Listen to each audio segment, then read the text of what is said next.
Murray, Wawrinka and Djokovic all unlikely to play the Australian Open. Oh, really?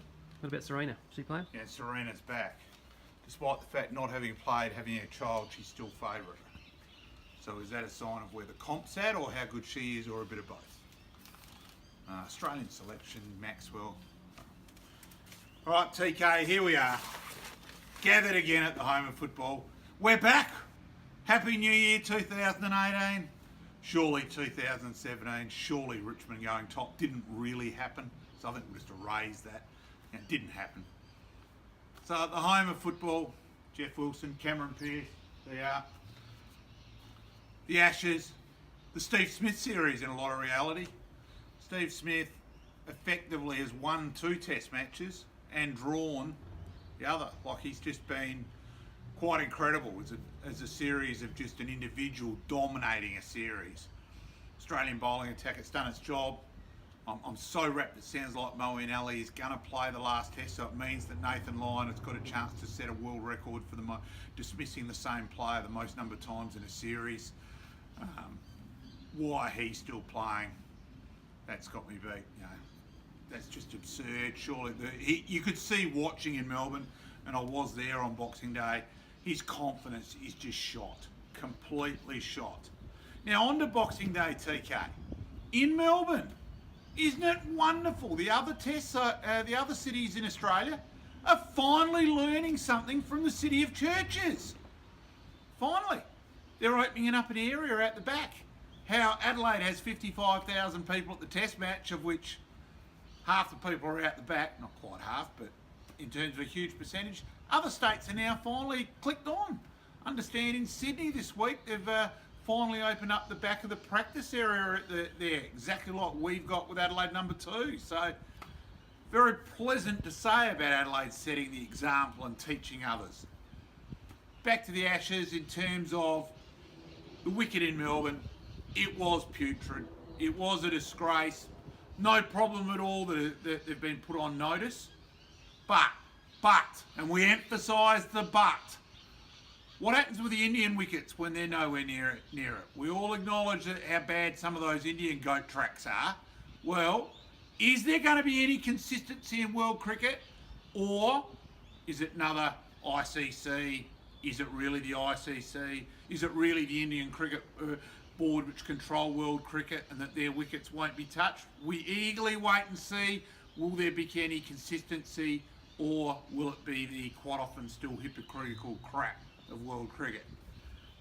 Other happenings around local sport wise, you've had the 36ers and in terms of the soccer as well with Adelaide United, both a bit inconsistent. Big game for the 36ers against Perth here on Thursday.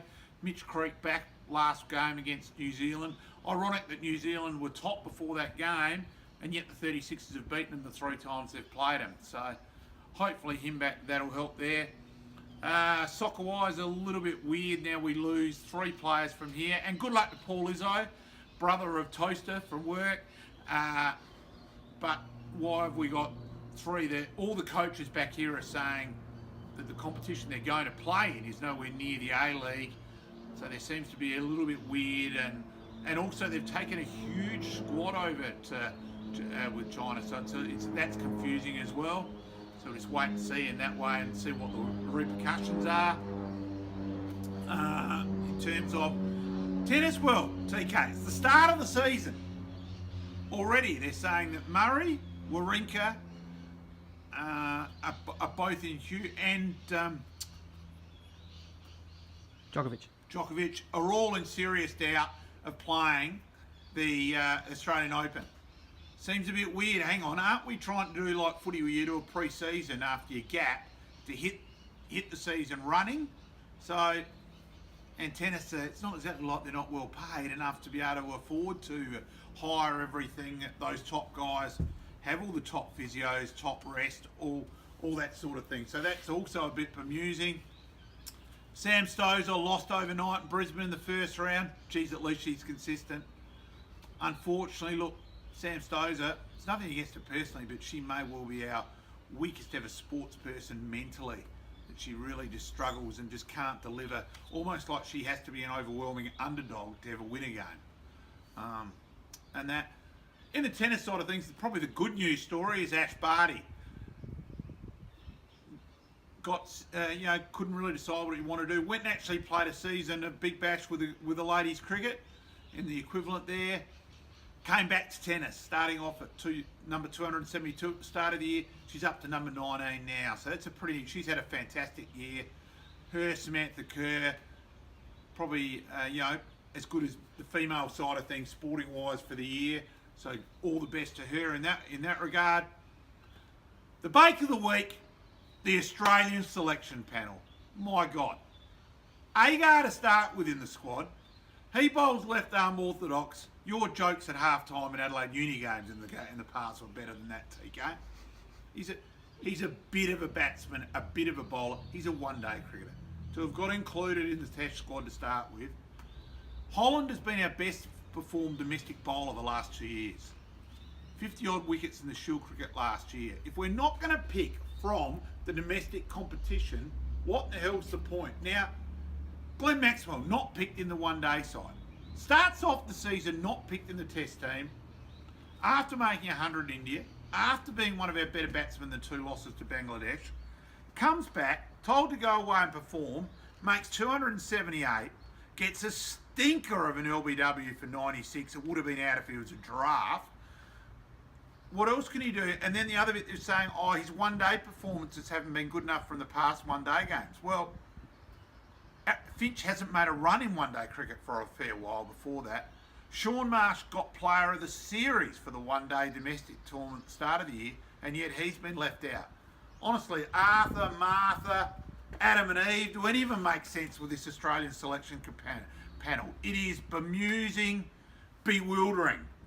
Okay, you can sit and bag them. Payne worked, Sean Marsh worked, but is that also a bit of a sign of a thing of England's bowling attack from this series as well, being realistic?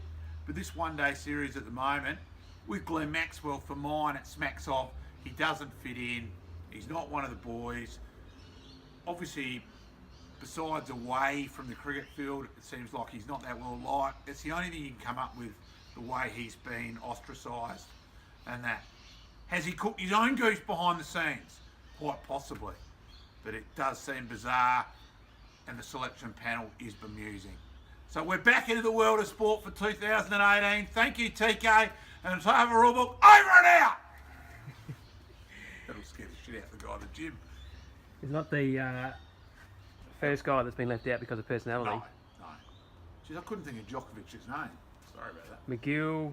Yes, McGill was interesting to say the least. Who else? He was married to Rachel Friend for a fair while. Was he? He split up now. That's right. So he's a weird cat. Who else? There's been a few others. But the bit I don't get, that they took Maxwell away on an overseas tour. Now that's where you're living with each other all the time. I suppose, other states similar, I suppose, but you're there for 4 or 5 days and then you've got a break away from them again.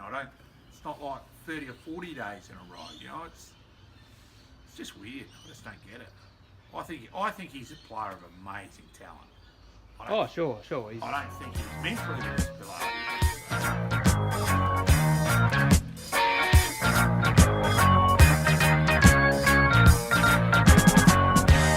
Strolling along, minding my own business. Well, there goes a girl and a half. She's got me going up and down. She's got me going up and down.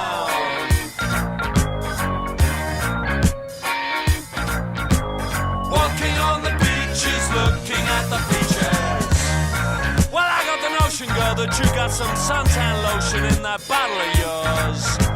Spread it all over my peeling skin, baby. That feels real good. All the skirt, lapping up the sun, lap me up. Why don't you come on and lap me up?